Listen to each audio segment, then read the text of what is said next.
Hello, Barendipitous here with another video for the Board Game Shelf. Now here we have a game that is always a winner at any board game night we bring it to. This is a really awesome and hilarious party game. So, you might have heard of the game Cover Your Assets.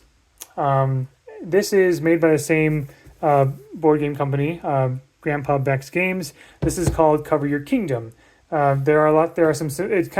It's basically we do not have Cover Your Assets because we have Cover Your Kingdom, and I think it is loads better, even though it is a little bit bigger because Cover Your Assets is only like basically a deck of cards. In Cover Your Assets, you're trying to create groups of matching cards that are like old stamps and money under the bed and like your various assets and like old baseball cards and stuff. And you're trying to cover them by having a group of cards and then another group of cards, then another group of cards, then another group of cards, and you can try to steal the top card group from an opponent. And so when you do that, then you take each other's like things and try to grow your own pile. And if you cover a set of cards, then the cards that's covered is protected essentially. Unless it gets uncovered, then it's not protected anymore. That basic idea is what is here, except in Cover Your Kingdom, you have a bunch of silly and stupid and wonderful fantasy-related puns and jokes and references. Stablehaven, Yarnia, Matlantis, Grantasia, Scamelot, Smogdor, Griddlemirth, and Dog Snorts, right? There is an alternative kind of advanced version on the back. I've only played that advanced version with my wife once, but generally because we're usually teaching new players this game, we're like, just take one of these, it doesn't matter, they're all the same. There's a little bit of lore on the bottom, but it's just silly stuff, whatever. They're all the same. But basically, so in a normal game, in a game of Cover Your Assets, not Cover Your Kingdom, but in Cover Your Assets, you basically just have one pile, and that's it. So you place your cards like this, like one stack here, and then you put another stack like this, and everything like that. But here you have two. We have one in the mountains and one in the plains. This is important because most of these creatures can only be in one at a time. So for example, this creature, the Yogi Yeti, can only be in the mountains. So if you have two Yogi Yeti, you can put them in the mountain side of your board, just like that. And then later on, let's see, another creature is the Pigsy, all right? So Pigsy can go, because it can fly, right? It can go to either the plains or the mountains. So I could put the Pigsy here, or I could put the Pigsy here to protect the Yogi Yeti. So now the Pigsy can be stolen by another player, but the Yogi Yeti cannot. And you keep going like that. You're basically just trying to I'm not going to go into great detail about how you take each other's cards and things like that. You can find YouTube videos about that. But one thing that's very delightful is that every single obviously there's lots of puns. Yogi Yeti, you got Pigsy. Also, most of these cards are unique. So even though for Yogi Yeti we have the same image, right? Obviously you want to see what it is, but there's always something a little bit different. Like either they say something different, like I'm here to bring balance to the forest. Or, child's pose, great, don't get cocky.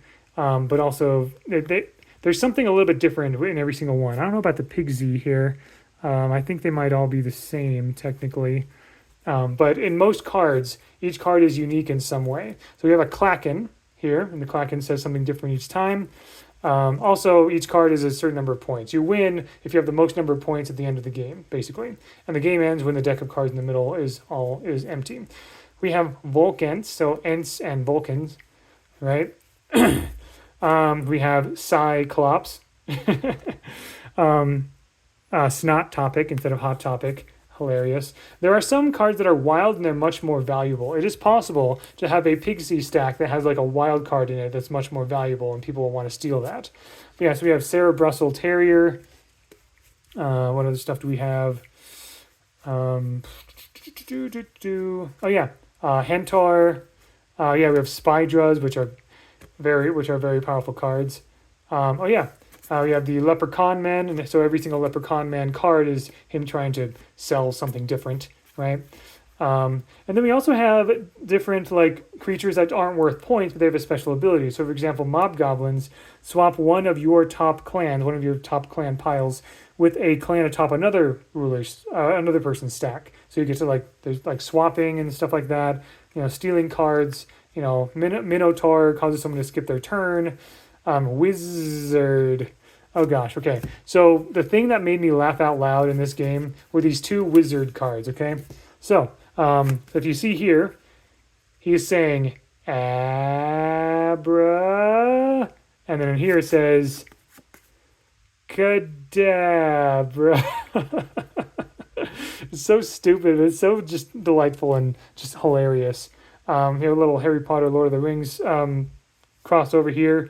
Grumbledalf's elves, Hypnogryph, mob goblins again, and yeah, I think that's basically.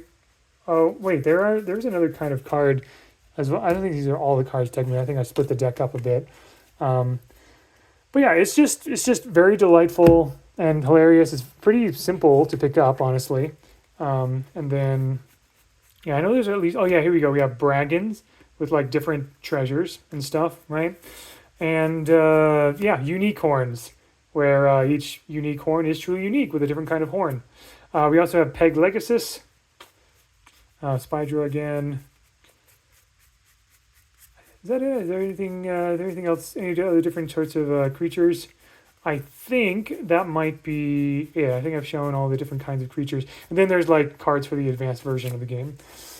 And that's also what these tokens are for. They're like some sort of like constellation kind of thing for the advanced version. But generally, I've only been playing the basic version, which is already a lot of fun on its own. Then there's this fun like crown that you had to assemble.